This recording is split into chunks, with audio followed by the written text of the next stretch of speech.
I'm just wondering if just the name manufacturing sounds like a guy.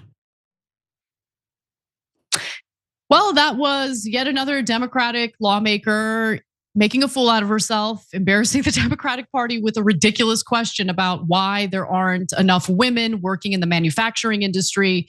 Could it be that the name manufacturing sounds like a guy? Or could there be other factors at play? Cenk, what do you think? Oh, please stop, please stop. Okay, I'm gonna propose something that could end the Democratic Party a little bit later in this story. I don't want it, And I'm gonna give you a little background on Schakowsky. Go ahead. Yeah, so that was Representative Jen Schakowsky, Democrat, of course. And I mean, like, what is she proposing here? What is she suggesting? Should we call it manufacturer? And maybe more women will take manufacturing jobs? Like, what is going on? Anyway, and by the way, she asked that question to a literal MIT professor. And so let's get into the details of the hearing and what this was all about. So last Tuesday, the subcommittee, a subcommittee in the House was basically focusing on why there aren't many young people or women involved in manufacturing jobs. And here's the full question from Jan Schakowsky. Yesterday, I met with a manufacturing company, but they also are engaged in getting young people more engaged in manufacturing. So I asked them, so how many of those students that are signing up and want to do this, how many are women? And they said, well, I know there's at least 13% or something. It was a low number. And you had mentioned trying to engage more women in manufacturing. I'm just wondering if just the name manufacturing sounds like a guy. And how can we get more? Certainly there's a lot of room for women. What are you doing to make that happen? So just so you have all the full details, this is the subcommittee on commerce, manufacturing, and trade. And so the MIT professor, Elizabeth Reynolds, who Schakowsky was addressing, basically paid no mind to the manufacturing sounding like a guy comment. Instead, she decided to address how the lack of women has more to do with the shortage of workers in the manufacturing industry overall. So let's take a look at her answer. Thank you very much for that question. And it's very important, particularly given the shortage of workers we've just been talking about. Half a million currently, and close to 2 million within 10 years. We need to bring everybody into the manufacturing workforce, including women, who represent about 30% of the workforce today, underrepresented given that they're 46% of the total workforce in the country.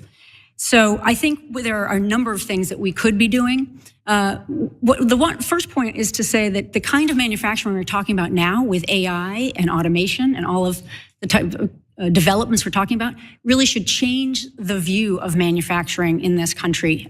Historically, we think of it as dirty, dull, physically laborious. That's completely gone now in the 21st century. And I think that will be helpful in terms of attracting the next generation into manufacturing.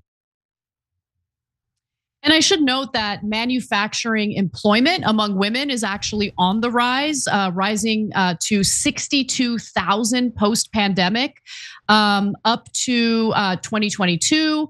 And that's compared to an additional 5,000 men taking manufacturing jobs in the same time period. And if you look at this graph, it kind of shows you there are comparable men and like a comparable percentage of men and women taking these manufacturing jobs in recent years. So this isn't really a gender issue or a sex issue. It's more about the fact that there are shortages of workers in these manufacturing jobs. And that is to say, whenever there's a labor shortage, that means the workers got a little bit of leverage. You know what I'm saying? That's when you can actually negotiate for higher wages, better benefits. So if any of our viewers are working in the manufacturing industry and you're noticing a labor shortage that's impacting your place of work, maybe consider organizing the workplace. Or if you don't want to do that, renegotiate what you're getting paid. Yeah, so make the best of the situation because the situation is here, whether you like it or not. Okay, look, back to the fun stuff for a second, and then I'll tell you about Schakowsky.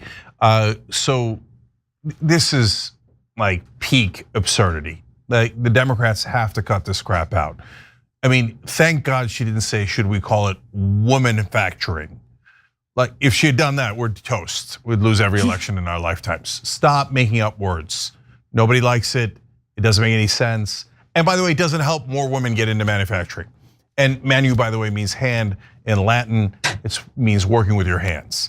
It's not a reference to gender. So that's super frustrating. Stop saying silly stuff. Now, having said that, Schakowsky, so that's unfortunately the word police and nonsense stuff that's comes along with some progressives these days. And she is a deep progressive. But I don't want you to lose sight of some of the wonderful things she's done as a progressive. So it's easy to make fun right now, okay? But she also has focused on protections for trade union workers and on national health care reform. And so she does care about manufacturing jobs. She does care about American workers. She opposed the Iraq war, and I remember that from back in the day, and I've always appreciated her for that.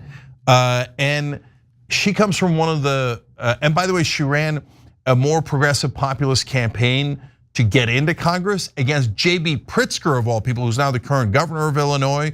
And he spent a lot of money on that race, and she won anyway by appealing to the people. She comes from one of the most progressive districts in the country. And then she also comes from one of the most Jewish districts in the country. And she protested Netanyahu's speech to Congress and didn't go. So as we have fun with this, don't forget she's also done some wonderful things and been a principled person for a long time.